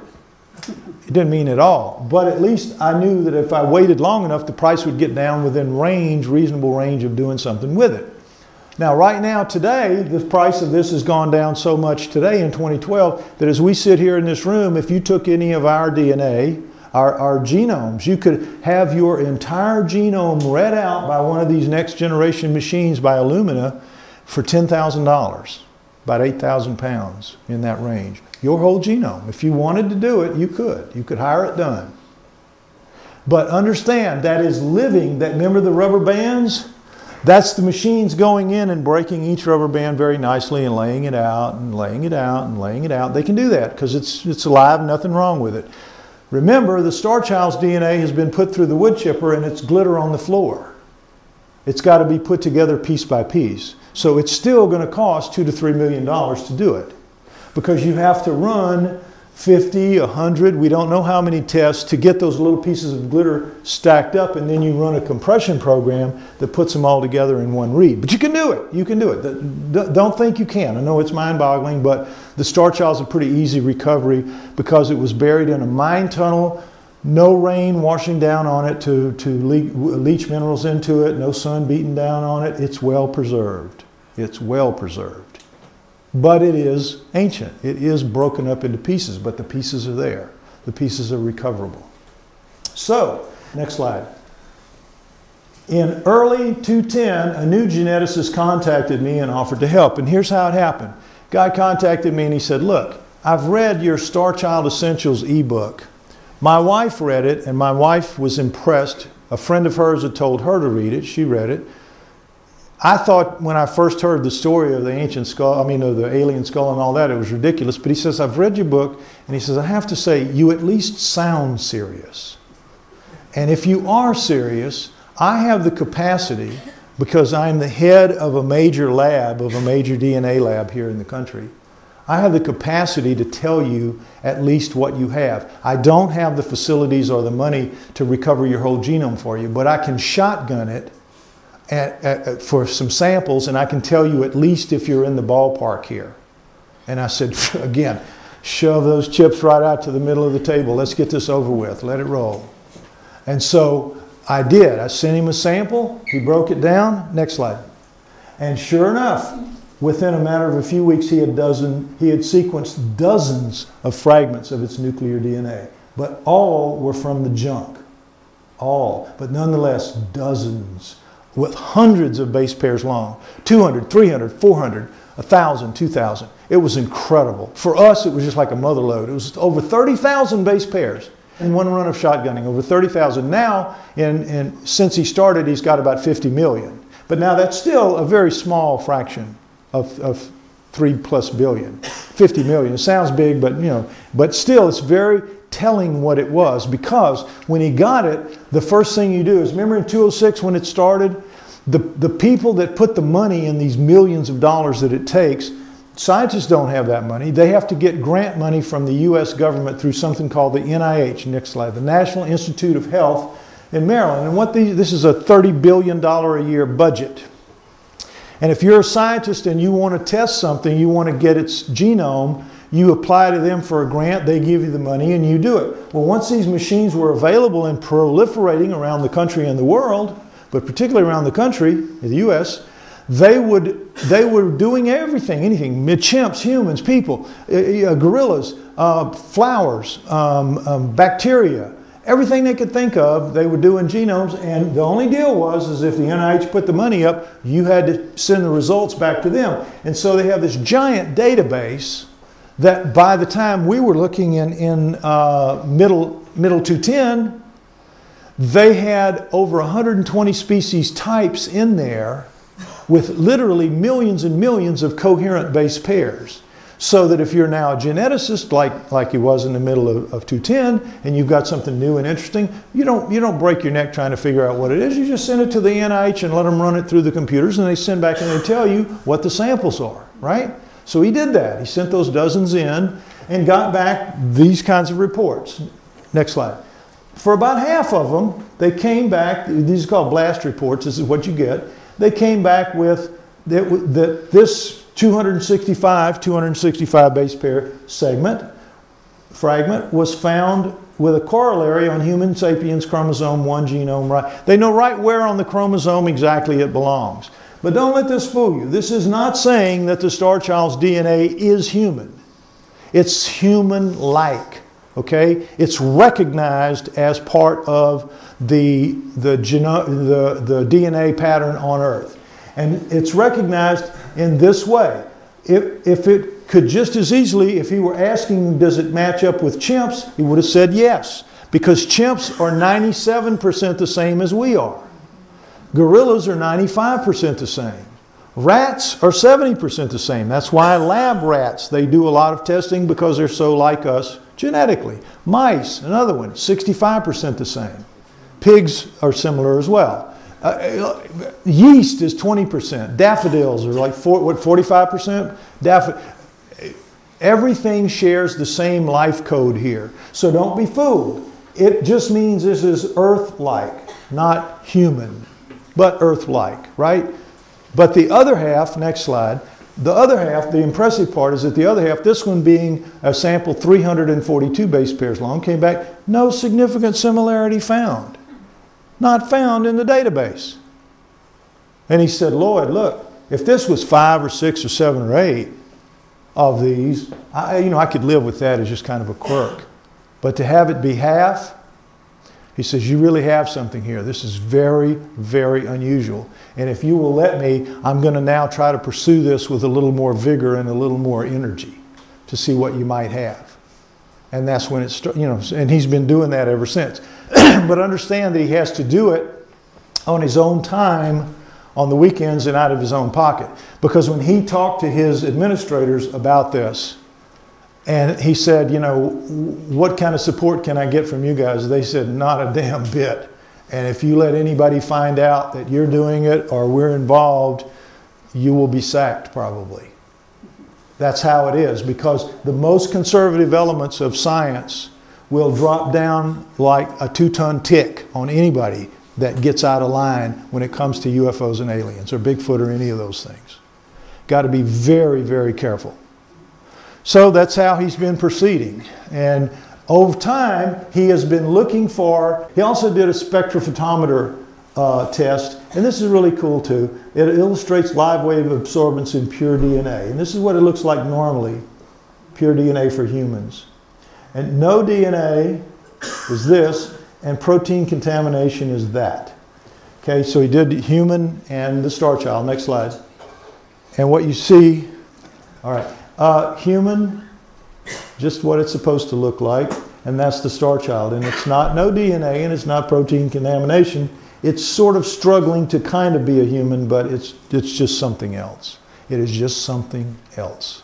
So what the 3 billion base pairs, what he was looking for was, he said, I have to find a golden needle. He kept hitting in the 95% that was the junk. But he says, if I can get something out of that 3 to 5%, the golden needle in the 3 billion haystack, if I can get a fragment of that that makes proteins, or even part of something that makes proteins, I can compare it to the human, which is well studied, and we'll really have something there. We'll really have a comparison we can make. I've got to find a golden needle. And he kept trying and he kept failing. But in that process, he found 4 fragments of the mitochondrial DNA. And this became very important. 4 fragments of mitochondrial DNA, because again, remember, the mitochondrial DNA is very well conserved. It doesn't change much over time. Next slide. Now, we know an awful lot about mitochondrial DNA. It's circular in shape. You have 15 genes in it, 2 RNA types, and then the rest normal genes. And they have extremely highly conserved because it undergoes little change over time. We know an awful lot about it. It's highly conserved. It stays the same. We know what. Now, next slide. Get this in mind. You have, of all the, if you had all 16,000, starting with number 1 here, right on through to 16,569 over there. This is just a little slice out of it, right? And among humans, you have 33 here haplogroups. Some people say you have more and that new ones are developing all the time as they do more research. But let's just call it where it is for now. 33 haplogroups, Neanderthal and Denisova. And Denisova is the new pre-human that stands alongside Neanderthal. But they know very little about it because all they have is a finger bone. You've heard about the fingertip bone and the tooth. And they took DNA from that. It was found in a cave with Neanderthals, and they assumed it was Neanderthal, but they tested it because it looked a little different. They tested it and found out that, lo and behold, it had a different mitochondrial DNA count. And if it has a different mitochondrial DNA count, next slide, it's just different. And so what came out of that is that just because you have the finger bone in the tooth, you have a new species that stands alongside Neanderthals, and they know next to nothing about it. It's really kind of a pain in their neck to deal with it because they know so little, but they have no choice because mitochondrial DNA is like the law. If it's a different read from human or Neanderthal, it's a different species, period. Okay, next slide. So, let's go back to our 16,000 here on the wall, and we're going to take out this slice right here of 1255 of the 16 to 1350. This is 95 base pairs. They contain no variations in any of the haplogroups. And by the way, all of us sitting in here, we fall into one of these 33 haplogroups. We have the number of differences that make up the haplogroup. There could be 5 or 6 of us that share the same haplogroup and we have absolutely no relation to each other at all. But we fit in the haplogroups because the changes in our mitochondrial DNA are clocked and understood as such. And they're only a maximum of 120 allowed. 120 allowed. And those 120 come from black Africans in South Africa. They were the first humans. And you, as just a sidelight, I always mention that Zecharia Sitchin wrote in The 12th Planet in 1976. 1976, he wrote that the first humans were genetically engineered in South Africa to be slaves and servants as the Adamu, the black-headed ones, the black people, whatever you want to call it. He wrote this in 1976, and in 1986, the Mitochondrial Eve program showed that indeed humans were about 200,000 years old, and the first of us did indeed come from South Africa. What Sitchin wrote in 76 to just tremendous ridicule and disparagement by everybody in the mainstream, 10 years later, they prove he's absolutely right. Do you think he received a single apology from anyone? From his own lips? No, never heard a word from anybody. Never heard a way to go, never heard a congratulations. Never heard you win, nothing. Forgot about it. True story. Anyway, so this is the way most of this on the wall would look. Most of it would look that way. There's very little change, but there are changes. Next slide. There are changes, and this is what they look like. The computer will let you know. In this haplogroup, everything is a T except this is a C right here. And the computer does these lines and things to let you know, pay attention, we got a difference here. Next slide. It can also be that something will be missing. This has a G here, this has nothing here. So it puts in the bar space to let you know whether it's on this one or on this one, and it lets you know. And they're differences. Now, next slide. We're going to look at a segment 164 base pairs long from 1202 to 1426. That's 164 base pairs long. And in this one, you see one change in the human right here, one change in the Neanderthal right here, and one change in the Denisova, the two different Denisovas, same change right here. So it's 1, 1, 1 in the three different species. You with me? Now, it just so happens that this 164 is the smallest of the 4 fragments that our geneticists recovered of the Starchild's mitochondrial DNA. The smallest fragment. So what is allowed here is 1 difference. Next slide. In the Starchild, there are 17. Now, right here is enough to show the Starchild is not human, and not just is it not human, it is radically not human. Just right here. But there's more. Next slide. When you total it all up, what you see is humans, the 120 that I told you, and Neanderthals are 200. We're all less than 120. All of us sitting in this room, we're 60, 70, 80, 90, something like that. But we're not up to 120. Nowhere near it. That's for the blacks in Southern Africa, the first of us. We're all more recent than them. Neanderthal around 200, 25, 199, could be like that. Denisova, 385. And that's why they had to call it a new human. Look at this. This is only 80 between us and Neanderthals. It's 185 between these two. They're not even very much alike. They're very different. And chimps out at 1500. So you see what the gap is here. It's huge. Next slide. With the Starchild, the 4 fragments have 1,583 base pairs. That is 9.5%, almost 10%. Ask any statistician. That is mathematically significant. Mathematically significant. You can project off of that. You can extrapolate off of that. And you get, if you do, in the 1,583 base pairs, there are 93 variations. Already 93 on the way to 120. And if you extrapolate that, you get out to 883.5. So you know the Starchild is going to be 700% different out to 800 to 1,000, somewhere in there. But you know what the mainstream said when we started trying to put this out there? Well, wait a minute. You can't say for sure that every other thing in there, every other fragment, is not going to be perfectly clean with no changes, and you end up with a 93 variations, and so it could still be human. With 4 fragments showing 93, they wouldn't let us say that we could extrapolate, because you can't be sure that there would be any more changes. So while the mitochondrial DNA should have been a home run, it wasn't, because we just fell within that window of the 120. We didn't get outside the window. We didn't get enough fragments. One more fragment would have put us over. We haven't gotten it yet. But the 4 are enough to know. So we were stuck. And then one day, you remember the golden needle? Remember the golden needle? He calls me up and he says, you remember the golden needle? Next slide. And I said, oh yeah. He says, guess what? And I said, you got a golden needle? He says, no, man, no. I have a diamond needle. I got much better than a golden needle. I got a diamond needle. I said, well, what's that?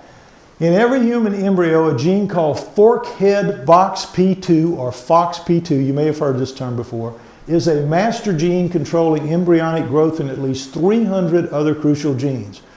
What the FOXP2 does is it basically develops your core, your brain, your throat, your trachea, your lungs, your heart, your guts, your core. Now, FOXP2 is what this master gene means is it controls at least the downward flow activity of 300 other genes. At least 300. Some people think it's as much as 1,000. But what does that mean? If something goes wrong in FOXP2, that ripple effect down is catastrophic. So as the embryo is developing, if there is a flaw, if there is a variation, if there is a change, if there is a mutation in FOXP2 in any of its base pairs, the embryo dies.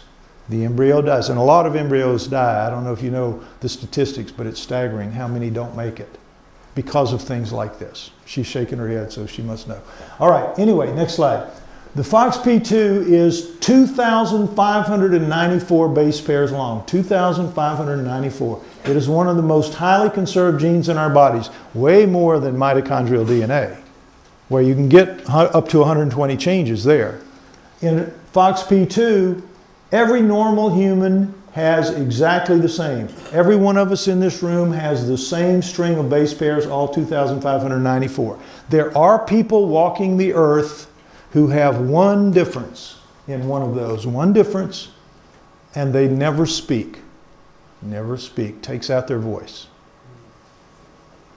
2, can't have. 3, can't have. 4, can't have. You're dead. FOXP2 is one of the most highly conserved genes in our bodies. Everybody getting this? This is important to understand. Next slide. A 211 base pair fragment of Starchild FOXP2 is compared to the exact same 211 base pairs in humans and in several other species. Rhesus monkey, mouse, dog, elephant, possum, chicken, a type of frog, and zebrafish. And you see the similarities because everything has a FOXP2. Everything has a variation of FOXP2. It's one of the most important genes on Earth, not just in our bodies, on Earth. And it better work because it has all that downstream effect. It has to be the same. And if you look at the human, sure enough, every one of us in this room would have exactly this 211 base pair fragment. If you pulled it out of us, it would line up exactly, letter for letter, with that piece right there. Now look at the Starchild. How many red differences do you see, do you think? Next slide. 56. 56.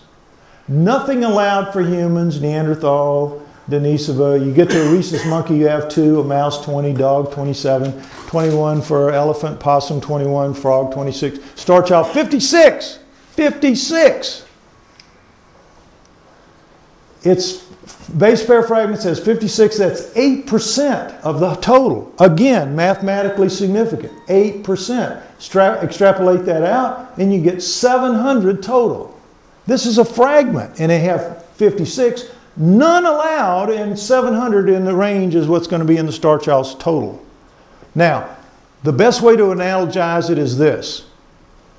If you're human, FOXP2, your area code is here in England. You're a human. You're a Neanderthal, you're over to France, 200. Remember, you're over to France. If you're a Denisova, you're over to Japan, 385, pretty far away, you're over to Japan. What's the area code of the Starchild? The moon, right, exactly, the moon. That's it, the moon. He got it. It's absolutely that staggeringly different. It is overwhelming, it really is. It's so overwhelming, next slide, that our geneticist decided that with the strength of that, he went back to his bosses at the lab and he says, look, we have it. I want to start applying for grants. I want to come out of the woodwork to the extent that I apply for grants, confidentially of course, but apply for grant money to try to get this paid for. And I said, great idea. And they said, yeah, okay, go for it. We can see it as well as you can. So he wrote an abstract as part of the grant. And when I saw the abstract, I said, you know, it doesn't mention who you are. It doesn't mention the lab. Could I put it on the website? And he said, yeah, sure, go ahead. And you can go on the website and you can read it. Don't think you're going to understand it, but you can read it. Because it's written in scientific language for other scientists who will get it. And so, put it up there, and just before I came on this trip, I got an email from one of the top geneticists in America working in California. And he said, I'm going to be speaking at Oxford and Cambridge and all these places in England while you're there. I'd like to meet with you because someone sent me that abstract. And he says, if that's true, and I said, it's true. He said, if that's true, you guys have this in the bag. You're going to win this. You know that, don't you? And I said, absolutely, we know it. And he said, I want to talk to you about it. So on September 7th, which just happened to be my birthday in Manchester, we had a 3-hour dinner meeting at Michael Caine's restaurant, of all things. Not the Michael Caine, the famous chef Michael Caine. But anyway, it was cool. On his nickel, of course. I couldn't even, couldn't get a burger there. But anyway, the point is, we had a great meeting. I explained to him the background and the story and how it had all evolved and all this. And he says, I'm going to need to stay in the background initially here, but I'm going to work for you guys and I'm going to see what I can do for you. I want to get together with your geneticist. I'm going to try to bring some of my friends on it. And look, they've been working hammer and tong to try to get it done. He had to take time in the last week or so for another lecture tour, but these guys are working on it. And he's brought in a third one that's going to meet next week when I'm back there. I'm leaving on Wednesday to go back, and we're going to have a meeting as soon as possible with a third one. It's starting to snowball. It's going to happen because it is real, it is legitimate, and the FOXP2 is enough to show anybody that knows that this is the real deal, because it's like a piece of a puzzle, but it's there. It's a real piece. It isn't a mistake piece. It's there. You don't pull them out unless they're there. The machine doesn't screw around with them like people can do. It doesn't put a flake of skin in the solution or a drop of breath in the solution. The machine just doesn't care. It just reads what's there again and again. It's the math of biology, 2 + 2 = 4. We win. It's just now not a question of if, it's now just a question of when. When they can get it lifted, its profile high enough to attract investment to it, we're going to make history at a staggering level. Next slide. At the same level of these guys. In the 1500s, these guys moved the earth from the center of everything out into the position that it really belonged in. The conceit of the 1500s was that the earth was the physical center of the universe, the physical center of everything. And they had to give that up. And that was a hard thing to give up. And now, with the Starchild, what you're going to do is have to give up our conceit that we are the biological center of the universe. It's going to be as big as this over time. Next slide. It's going to be equivalent to the Wright brothers. In 1900, at the turn of the century, a poll was sent out to everyone, over 200 of the main wizard scientists of the world at that time, asking them a series of questions about the future. One of which was, do you think that humans will ever be able to fly in heavier than air machines? And 95% of them wrote back, no, that's impossible. The physics are all wrong, and here's why. And you gave all this scientific gobbledygook. While two brothers are in Dayton, Ohio, working in a bicycle shop, and in 3 years they're going to fly. And they do. Because they weren't invited into the poll. They didn't even know the poll was happening. They were just doing it. Doing it. They weren't paying attention to the scientists who said it couldn't be done. They were doing it. Next slide. And this put us all, rest in peace, put us all on our first step toward our inevitable future in space. And what the Starchild is going to do, next slide, is move us into our membership in a galactic community. It's going to make us become part of a larger community out there. It's going to make us see ourselves for what we really are in the same way the people in the 1500s had to do it. Is it going to be easy? No, it's not. Because there are a lot of people out there that are very conservative in their viewpoints and want everybody to live the way they did when they were children. Can't be that way. We have to move forward all the time into the future, and the Starchild is going to take us there. Next slide. Anyway, maybe the Starchild heralds a new beginning that we have all heard 2012 might bring. This could be it. We all keep hearing about 2012. If we get funded before this time, which could happen, maybe it's the Starchild that's going to be the change of consciousness that everybody keeps talking about, or the big change. Not going to be a disaster. There's no comet out there or anything. Just hold it. We're almost done here. Next slide. Trying to get done. How long will it take to prove the Starchild's case beyond all doubt? Until we find someone who has sufficient money and curiosity and courage to join us making it happen. When we do find that person, every human's life will change in ways we really can't imagine right now, but I am certain those changes will be right and true and good. I see it on the light side, the positive side. I think that we can't be helped by anybody until we acknowledge that they're there. Why would they bother with us as long as we're infants crawling around on the floor with dirty diapers? We have to stand up. We have to become mature enough to say, okay, we know you're there. We could use some help. Come down and help us fix this mess we've made of this place. And I think maybe at that point they might do it. But not until. Next slide. So those of you who are interested in learning more about this and the details that I can give you in this lecture, there is an ebook, and I keep the price low so it's easy to get. If you want to know more about my human origins and hominoids, there's this one, which is a much bigger book, but they're all ebooks. They're designed as ebooks, heavily illustrated, and the reason I prefer this form is that I can make changes to it so easily and I can keep it fully updated all the time. You can't do that with a print book. So I make it as easy for you to access this information as I can, and it's good information, and I encourage you all to get it if you can. Otherwise, that's the end of it. This is where you clap.